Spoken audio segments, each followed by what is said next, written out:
To understand the world of Gaston Leroux's The Secret of the Night, you have to imagine the atmosphere of late 19th century Russia.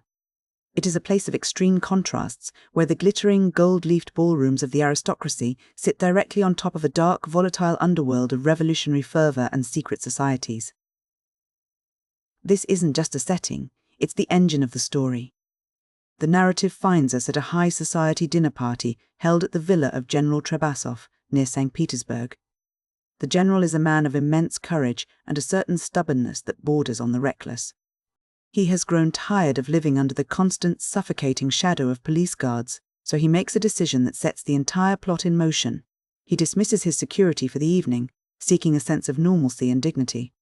He wants to host his guests without the constant presence of armed men, but in doing so, he makes himself incredibly vulnerable. Among the guests is Joseph Rouletabille, a journalist who is much more than a mere reporter. He is an observant outsider, a man who sees the small, telling details that others miss. While the rest of the guests are caught up in the elegance of the evening, Rouletabille senses an underlying tension, a feeling that the peace of the villa is an illusion. As the night progresses and the guests retire to their rooms, the sense of unease turns into something much more physical and terrifying. It starts with small, unsettling things. There is a mysterious moaning heard coming from the general's quarters, and Matrena Petrovna, the devoted housekeeper, reveals a disturbing discovery. Certain floorboards have been tampered with to create a hidden cavity, a space meant for smuggling something, or someone, into the house.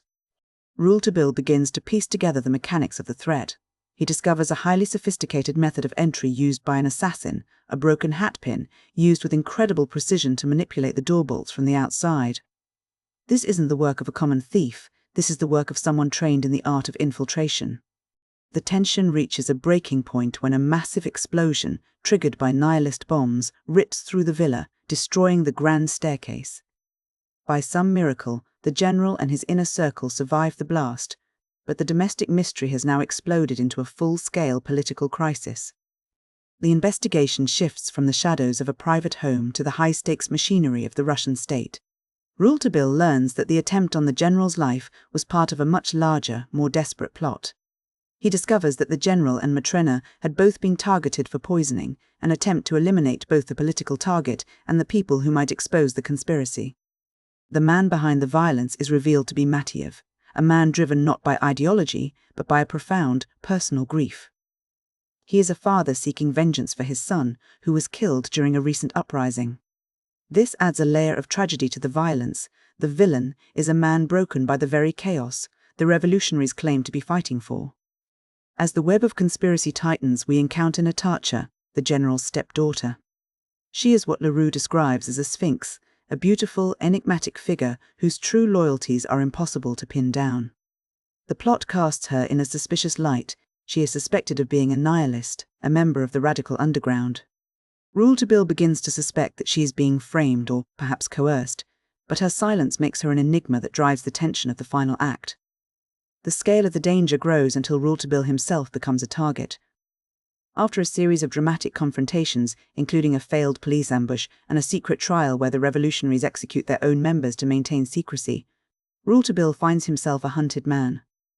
He is eventually captured by a revolutionary tribunal and sentenced to death by hanging. In a final, desperate gamble, Rouletabille realizes he cannot outrun the revolution or the police, so he must outthink them. He uses his reputation for brilliant, lightning-fast deduction to negotiate for his life. He performs a high-speed mental experiment to prove to his captors that his intellect is still intact, and he manages to convince the revolutionaries to grant him 24 hours to prove Natasha's innocence. His final move takes him to the very heart of Russian power, the Tsar's residence at Tsarskoye Selo. He uses a bizarre, seemingly trivial mystery involving the theft of imperial eiderdowns as a pretext to gain an audience with the Tsar himself. It is a masterful use of social maneuvering. Through this audience, he negotiates a grand, delicate bargain. He manages to secure a pardon for Natasha and ensures the safety of the general, all while providing the state with the stability it needs to prevent further upheaval. The story concludes with Rouletabille departing Russia, no longer just a journalist, but a decorated hero awarded the Order of Sainte Anne. He has successfully unraveled a web of vengeance, political espionage, and mistaken identity, leaving the chaos of St. Petersburg behind him. When we look back at the story, several themes emerge that give it a depth beyond a simple thriller. One of the most striking is the duality of St. Petersburg itself.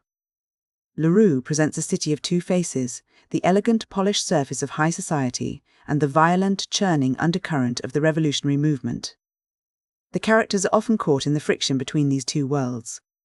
The general's decision to dismiss his guards is a perfect symbol of this. It is an attempt to live in the world of elegance and normalcy. But he is ultimately pulled back into the violent reality of the political struggle. There is also the recurring motif of the Sphinx. Characters like Natasha represent the impossibility of truly knowing anyone in a world built on masks and espionage. In a landscape where people are constantly hiding their true intentions, whether they are revolutionaries, government agents, or even family members, truth becomes a moving target. This makes the detective's job much harder. Rouletabille isn't just looking for physical clues like hatpins or floorboards, he is trying to decode human nature itself. This leads us to the central conflict of the book, intellect versus brute force. On one side, you have the revolutionaries and their bombs, and on the other, you have the heavy-handed, often violent machinery of the state, represented by the prefect of police, Couprian. Both sides rely on overwhelming power to achieve their ends. Rouletabille, however, operates on a different plane. He uses deduction, psychological manipulation, and high-level diplomacy. His victory isn't a victory of strength, but a victory of the mind. He manages to find a middle ground, a grand bargain, where the brute force of the state and the radicalism of the revolution are both momentarily held at bay by the logic of a single man. Finally, the book touches on the immense cost of progress and social change. Through the characters of Anoushka, the celebrated singer who carries the scars of the struggle, and the grieving Matiev, we see that the political shifts occurring in Russia aren't just abstract ideas discussed in salons.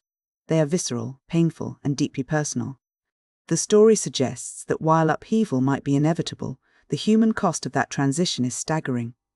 In the end, The Secret of the Night is a story about the struggle to find clarity in a world designed to obscure it. Rouletabille moves through a landscape of shadows, using his intellect to light a path through the darkness of conspiracy, ultimately proving that even in a world of bombs and secret trials, the human mind can still find a way to negotiate a moment of peace.